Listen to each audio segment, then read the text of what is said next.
Once upon a Sunday morning, while I pondered, weak and yawning, over many enthralling volumes of memoirs galore, while I snuggled, laying low, suddenly there came a glow, nothing to do with Edgar Allan Poe, glowing at my chamber door. "'Tis opportunity," I muttered, lurking at my chamber door. "Of thee I have no rapport."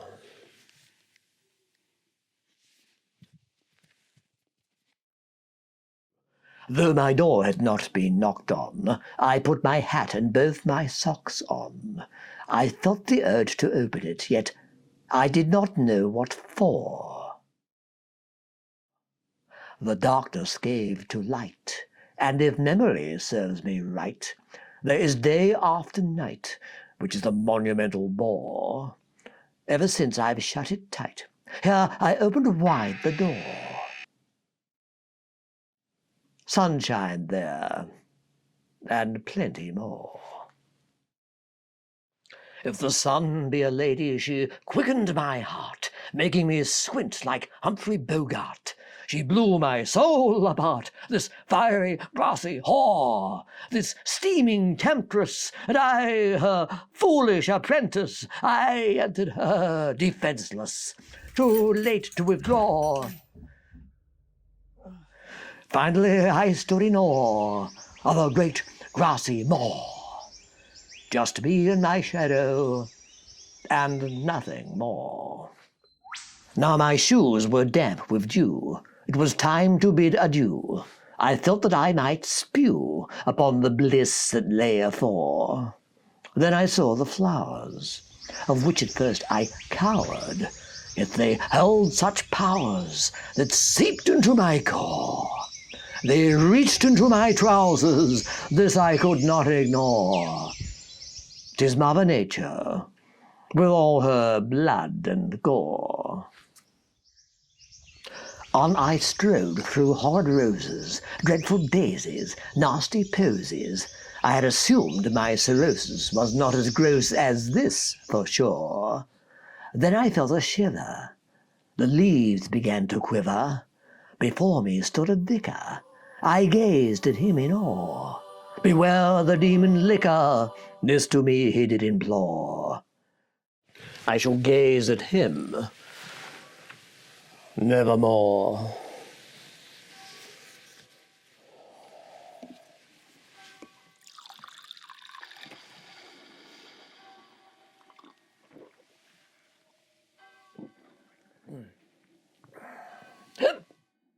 I turned to take my leave, when I heard a bosom heave. From behind an ancient tree flowed a form from days of yore. Methinks a former mistress, with whom I had ceased business. Yet, and as God is my witness, she solicited for more. This was worse than Christmas, when her visit left me sore. Not only that, she slammed my door. I stepped through landscaped picturesque, as the deep blue sky became grotesque. The swirling clouds digressed into shapes I did not care for. While down on earth, however, strange figures merged together, some garden party or whatever, which could be against the law. It seemed to go on forever. Such frolic I deplore. Yet I must pass to reach my door. Averting my eyes to quell attack, I slowly moved through the pack. A brute offered me a snack. I feared that he had more. So as not to appear as a threat, I made myself small, and yet I was caught in their wicked net, and I could step no more. Stepping out was my regret.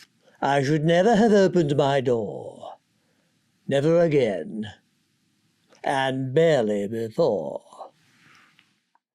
I sprayed my scent to mark my turf, yet they failed to disperse. "Keep back, you fiends," I cursed. I shook my fist and swore. I was unprepared for battle, like a horse without a saddle. I was up the maelstrom without a paddle. My apple had no core.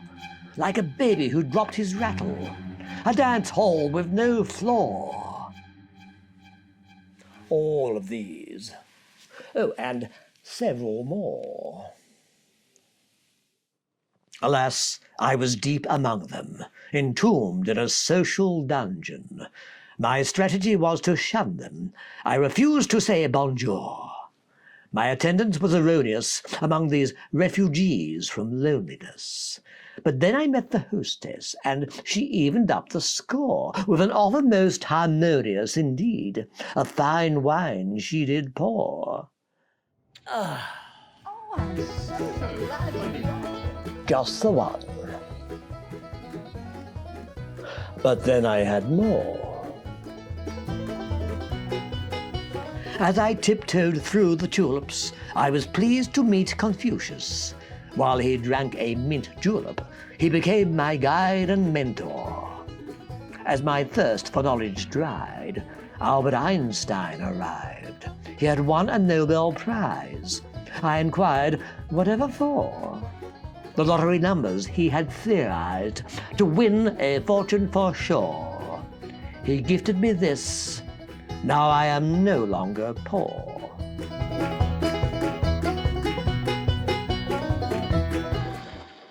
Once upon a midnight dreary, while I pondered Einstein's theory, it occurred to me quite clearly he had died some years before. I submit to speculation that there was no such occasion, that he gave me no equation to make me as rich as Zsa Zsa Gabor. Thus, the explanation of my delusions of grandeur. Booze and pills, and nothing more.